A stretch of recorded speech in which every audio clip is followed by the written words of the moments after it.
Bismillahirrahmanirrahim. Assalamualaikum warahmatullahi wabarakatuh. Jumpa lagi kita dalam channel saya. Masih sama juga itu hari Ahad 23 November 2025 Masehi bersamaan dengan 2 Jamadah Akhir 1447 Hijriah.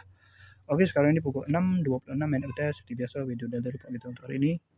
Malam tadi sebab kemarin Bapak buat video dari report tu, saya terus mana tak ingat lah.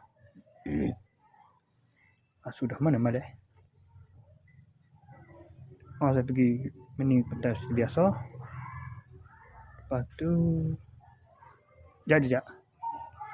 Tak ada apa. Saya pergi ke rumah ya. Semai Zuhur dan semai Syak di rumah. Pas semai Syak tu baru saya pergi keluar. Yalah, tak keluar minum air teh. Tak ingat tak keluar minum teh. Lepas tu saya semaya asar dan semaya maghrib dan semaya isyak di rumah. Lepas tu saya baru ingat saya mai buat review. Moga bagi siapa ada buat kan. Ada tak ingat saya terus balik dah. Saya review balik sini. Di rumah ni lah. Review bagi tu. Masuk rambut ni repeat order. Dah dalam kotak tu. Lepas dia buat review tu saya terus pergi, barulah saya keluar pergi ke DIY ada mana dah. DIY mana dah. Pakai DIY. Ya dah. DIY tu. Tak ingat dah. Pergi minum keluar tu lah. Sedih pasal kamal lah. Tak lagi. Tak ingat. Pergi minum tu lah. Saya tunggu Fikri. Saya terus pergi tunggu Fikri sampai dia klik. Malah tak keluar. Malah kemarin tu dia kena ada orang pesakar tu. Lepas tu saya pun minum pagi petai seperti biasa. Lepas tu minum malam biasa. Lepas tu balik pada pukul 12:30 malam. Klik tu tidur dari pukul 1 pagi lah lebih kurang. Bangun pada pukul 6.50 pagi, bangun mandi semai subuh, makan sarapan, lepas tu siap-siap terus pergi ke tempat kerja dari pukul 8.10 pergi ke kedai Fikri, minum pagi, lepas tu pukul 9 baru pergi tempat kerja. Lewat sikit ini, hujan sikit kan, hujan gelap pula langit tu, berkabut situ. Kejap ini sambung mozek ya, pasal bata basah, ajak nak ikat bata untuk ikat frame tu, frame bahagian dada tu. Lepas tu buat pasal mozek hari ni. Pukul 3.20, 3.30 siap.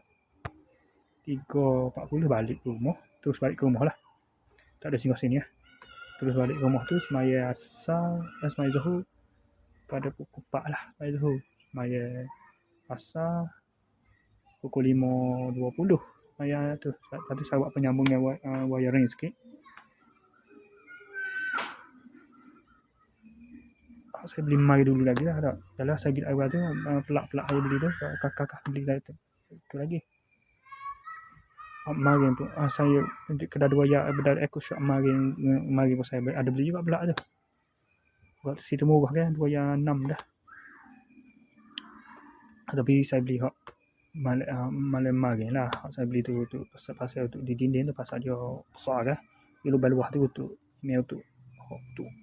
ibu rumah tu lalu. Waktu tapak dinding rumah kan.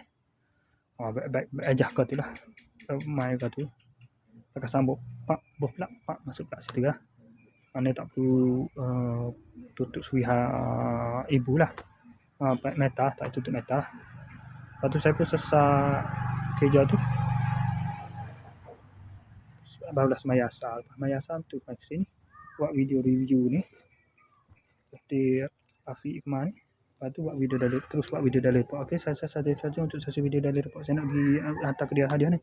Okey, saya sekali saja untuk sesi video dari report kita untuk hari ini. Assalamualaikum, jumpa lagi. Bye.